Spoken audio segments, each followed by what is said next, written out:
जम्मू कश्मीर में किसकी बनने वाली है सरकार? 10 वर्षों बाद हो रहे विधानसभा चुनावों के आज तीसरे फेज की वोटिंग खत्म हो गई है और जम्मू कश्मीर के 90 सीटों के मतदाताओं ने अपना वोट दे दिया है।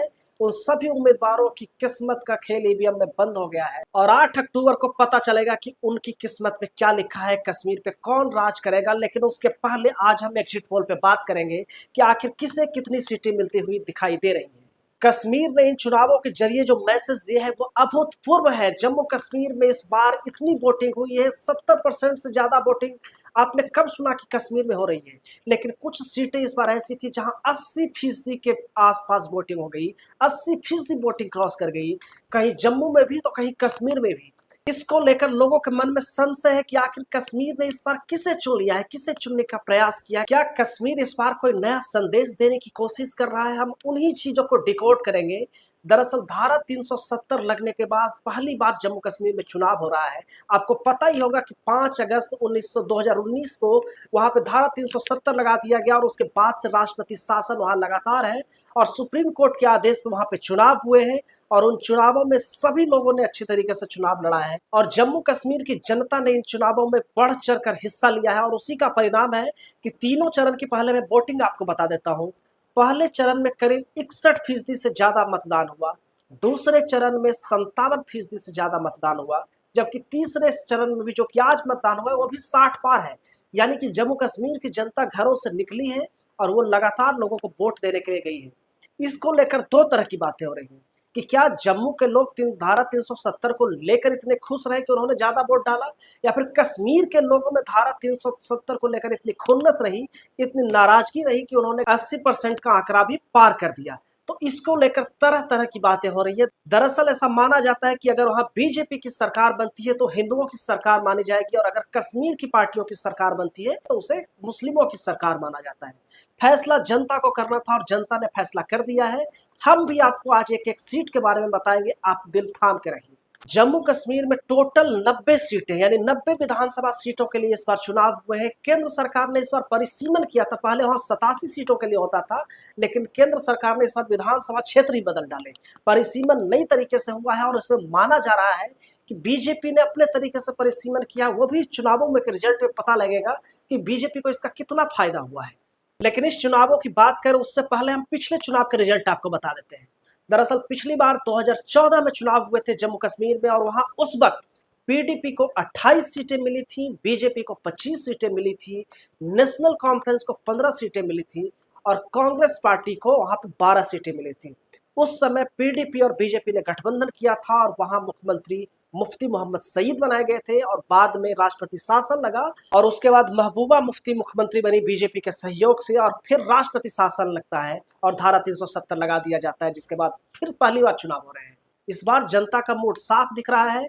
वहां की जनता बेरोजगारी से जूझ रही है, महंगाई से जूझ रही है, वहां के युवा बेरोजगार है, नशीली दवाओं का वो सेवन कर रहे हैं, नशा कश्मीर में बढ़ा है।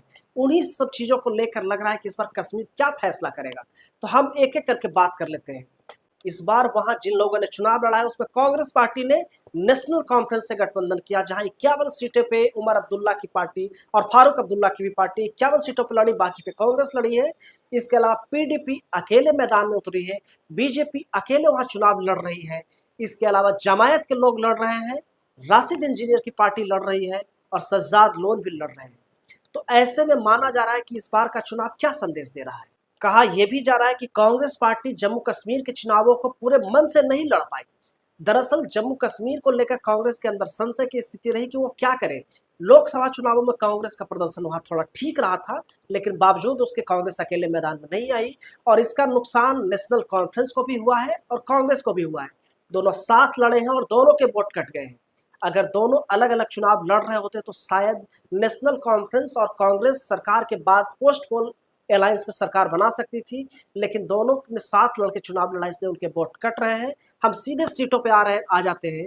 तो जो जमायत ने वहां पे चुनाव लड़ा है, जमायत को वहां 1 से 2 सीटें मिलती दिख रही है, ज्यादा से ज्यादा 1 सीटें मिलेगी। इसके अलावा बहुत से बहुत मैक्सिमम 2 तक जा सकते हैं। दरअसल जमायत के लोगों पे कश्मीर के लोगों ने ये सवाल उठाया कि जो लोग पहले बंदूक लेकर आते थे वो वोट में इलेक्शन में कैसे उतर आए। जो तो इन सब को देखते हुए जमायत को 1 सीट मिलती दिख रही है। इसके अलावा अगर पीडीपी की बात करें तो वो भी डबल डिजिट को छूते हुए नहीं दिख रही है। इल्तिजा मुफ्ती ने बहुत मेहनत की है इन चुनावों में।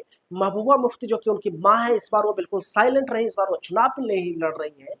लेकिन इल्तिजा मुफ्ती बहुत अग्रेसिव होकर इन चुनावों को लड़ रही थी। हर जगह प्रचार करने के लिए गई, युवाओं का उन्हें साथ मिल रहा था, बुजुर्गों का भी साथ मिल रहा था। लेकिन अगर हम देखें सीटों में कन्वर्जन हो नहीं पाया है। शायद इल्तिजा मुफ्ती को अभी और मेहनत करने की ज़रूरत है। और 9 से 10 सीटें अगर हम देखें तो इल्तिजा मुफ्ती की पार्टी पीडीपी को मिलती दिख रही है। इसके अलावा अगर नेशनल कॉन्फ्रेंस की बात करें तो उसे 23 से 27 सीटें मिलती दिख रही हैं और कांग्रेस को 9 से 13 के बीच, यानी कि ये गठबंधन 31 से 40 के बीच में झूल रहा है। आप कहेंगे कि गैप ज़्यादा है तो आप उसको मान लीजिए कि 33 से 38 सीटें कांग्रेस और एनसी नेशनल कॉन्फ्रेंस के गठबंधन को मिल सकता है, जिसमें कि फारूक अब्दुल्ला है और उमर अब्दुल्ला है। इसके अलावा अगर बीजेपी की बात करें तो एवरेज वो 25 सीटें तो जीत ही जाएंगी। 25 सीटें बीजेपी को मिलती हुई दिख रही हैं। इसके अलावा सजाद लोन को भी एक सीट मिल सकती है। राशिद इंजीनियर इस बार बड़े प्लेयर वहां माने जा रहे हैं। राशिद इंजीनियर इससे पहले जेल में बंद थे, यूपीपीए के अंदर में जेल में बंद थे और उनको चुनावों के लिए ही निकाला गया। शायद वो जेल में होते तो उनकी पार्टी ज्यादा अच्छा प्रदर्शन करती। जेल में निकलने के बाद जनता के बीच में साफ मैसेज गया कि बीजेपी ने उन्हें जेल से निकाला है। ऐसे में उनका प्रदर्शन उसमें गड़बड़ हो सकता है और राशिद इंजीनियर को जम्मू कश्मीर में 2 से लेकर 5 सीटें मिल सकती है मैक्सिमम। जेल में होते तो यकीनन उनको ज्यादा सीटें मिलती और उनकी मियाद भी खत्म हो रही है, कल वो फिर से जेल चले जाएंगे। यानी कि सीधा मैसेज कश्मीर के लोगों को ये मिला कि वो बीजेपी के लोग हैं। राशिद इंजीनियर के लिए माना जा रहा है कि वो चुनाव बाद बीजेपी को समर्थन कर देंगे, तो उन्हीं को देखते हुए सीटें उन्हें इस बार कम आई है। इसके अलावा अगर हम बात करें, बाकी 3 इंडिपेंडेंट जीतते हुए नजर आ रहे हैं। तो कुल मिलाकर इस बार त्रिशंकु विधानसभा बन रही है, हंग असेंबली दिख रही है, किसी को भी बहुमत मिलता हुआ नहीं दिख रहा है। 90 सीटें हैं और ऐसे में किसी को बहुमत नहीं मिलना कश्मीर की ओर से बड़ा संकेत है। सबसे बड़ी बात, कश्मीर इस बार राज्य नहीं है, वो एक केंद्र शासित प्रदेश है। यानी कश्मीर की पार्टियों को भी पता है कि वो जीत कर भी वहां सरकार नहीं चला पाएंगे, क्योंकि अब धारा 370 रही है और सारे पावर वहां के गवर्नर के पास है, एलजी के पास है। ऐसे में पैसा तो दिल्ली से आना और दिल्ली में बीजेपी की सरकार है और अगर वहां बीजेपी की सरकार नहीं बनती है तो दूसरी पार्टियों को वहां सहायता नहीं मिलने वाली है, दिल्ली से पैसा नहीं मिलने वाला है। ऐसे में एक चीज और नोट करने वाली है, नेशनल कॉन्फ्रेंस जिसका गठबंधन इस बार कांग्रेस के साथ है, फारूक अब्दुल्ला और उमर अब्दुल्ला ने एक लाइन इस बार छोड़ दी है। वो इस बार धारा 370 की बात नहीं कर रहे हैं, इस बार वो कश्मीर में स्टेटहुड की बात कर रहे हैं कि हम पूर्ण राज्य का दर्जा हमें वापस चाहिए। वो धारा 370 बहाल करने की बात नहीं करते हैं। ऐसे में हो सकता है ये बहुत बड़ा मैसेज है नेशनल कॉन्फ्रेंस का बीजेपी के लिए कि चुनाव बाद नेशनल कॉन्फ्रेंस कांग्रेस को छोड़कर बीजेपी के साथ मिल सकती है। ऐसी स्थिति में नेशनल कॉन्फ्रेंस और बीजेपी सरकार में आ जाएगी और उसके बाद दिल्ली का भी सपोर्ट मिलेगा और राज्य में स्टेटहुड भी मिल सकता है। और इस तरीके से शायद फारूक अब्दुल्ला और उमर अब्दुल्ला का वो बनवास भी खत्म होगा। बहुत साल से वो सत्ता से दूर है, क्योंकि उससे पहले महबूबा थी और इन्हें काफी समय से मौका नहीं मिला है। ऐसे में ये देखना दिलचस्प होगा कि क्या नेशनल कॉन्फ्रेंस बीजेपी के साथ आ सकती है क्या। ऐसी स्थिति में ये भी एक बहुत बड़ी राजनीतिक घटना होगी। कश्मीर की इलेक्शन की संवेदनशीलता को भी समझा जा सकता है। बॉर्डर का स्टेट है, ऐसे में कश्मीर में लोगों की नजर बनी होती है कि कश्मीर में कौन होगा। पाकिस्तान के साथ उसका बॉर्डर मिलता है। ऐसे में सिर्फ देश की नजरें नहीं, दुनिया की नजरें उन चुनावों पे है कि आखिर वहां पे कौन जीत रहा है, किसकी सरकार बन रही है। बीजेपी के नजरिए से अगर बात करें तो बीजेपी अगर वहां पे 30 सीटें जीत जाती है तो फिर बीजेपी का मुख्यमंत्री जम्मू कश्मीर के अंदर बन जाएगा। लेकिन अगर वो 25 के इर्द गिर्द सिमट जाती है तो फिर नेशनल कॉन्फ्रेंस और बीजेपी के बीच गठबंधन होगा और शायद 2.5 साल का फॉर्मूला बन सकता है। 2.5 साल के लिए बीजेपी का मुख्यमंत्री बने और 2.5 साल के लिए नेशनल कॉन्फ्रेंस का मुख्यमंत्री बने। हालांकि इसके अलावा एक स्थिति और हो सकती है कि शायद 370 को लेकर कश्मीर की सारी पार्टियां एक साथ मिल जाएं, यानी नेशनल कॉन्फ्रेंस, पीडीपी, कांग्रेस सब मिल जाएं और शायद वो तीनों मिलकर सरकार बना लें। हालांकि इसकी संभावना बहुत कम है। क्यों कम है, जिसके बारे में मैंने बताया है। स्टेटहुड नहीं है अभी कश्मीर के पास, यानी वहां मुख्यमंत्री तो आप बना लेंगे लेकिन आपके पास पैसा नहीं है, आप गवर्नेंस नहीं कर पाएंगे। वहां सारे पावर एलजी के पास है। ऐसे में जब दिल्ली का ही साथ आपके पास नहीं होगा तो मुख्यमंत्री की कुर्सी लेकर भी आप वहां पे नहीं कुछ कर पाएंगे। जम्मू कश्मीर का ये जो रिजल्ट आ रहा है ये लोगों को बिल्कुल हतप्रभ करने वाला है कि इस तरह की हंग असेंबली देखने को मिल सकती है। शायद अगर नेशनल कॉन्फ्रेंस और कांग्रेस अलग लड़ी होती तो दोनों को अच्छी सीटें आती और दोनों सरकार बना सकते थे, लेकिन ऐसे चांस बड़े कम दिख रहे हैं। इसके अलावा पीडीपी इस बार उस मेहनत से हालांकि उनकी इल्तिजा मुफ्ती ने काफ़ी की है, बावजूद वो डबल डिजिट में आती हुई नहीं दिख रही है। बीजेपी को सीटों का फायदा दिख रहा है, वो 25 सीटें लमसम जीत जाएंगी। कांग्रेस की अगर बात करें तो कांग्रेस को भारत जोड़ो यात्रा के दौरान कश्मीर में खूब जन समर्थन मिला। ऐसे में उम्मीद यही की जा रही थी कि शायद कांग्रेस अकेले लड़ेगी, लेकिन पता नहीं क्यों उमर अब्दुल्ला के घर पर राहुल गांधी और मल्लिकार्जुन खड़गे चाय पीते नजर आ गए, जिसकी उम्मीद नहीं थी, लेकिन बावजूद वो साथ में लड़े हैं और इसका नुकसान उन दोनों को हुआ है। नहीं तो शायद आज कांग्रेस अलग लड़ती तो वो ज्यादा फायदे में होती। हालांकि 8 अक्टूबर को आने वाले नतीजे बहुत सारी चीजों पे मुहर लगाने वाले हैं। जैसे कि अगर बीजेपी की सरकार वहां बनती है तो मोदी मीडिया ये नैरेटिव चलाने वाला है कि धारा 370 हटाना जम्मू कश्मीर के लोगों ने स्वीकार कर लिया है। लेकिन अगर वहां पे जम्मू कश्मीर में एनसी और कांग्रेस की सरकार बनती है या फिर पीडीपी के समर्थन से बनती है, तब यह भी माना जाएगा कि धारा 370 के ऊपर फैसला आ गया कश्मीर का कि धारा 370 को हटाना जम्मू कश्मीर की जनता ने रिजेक्ट कर दिया है।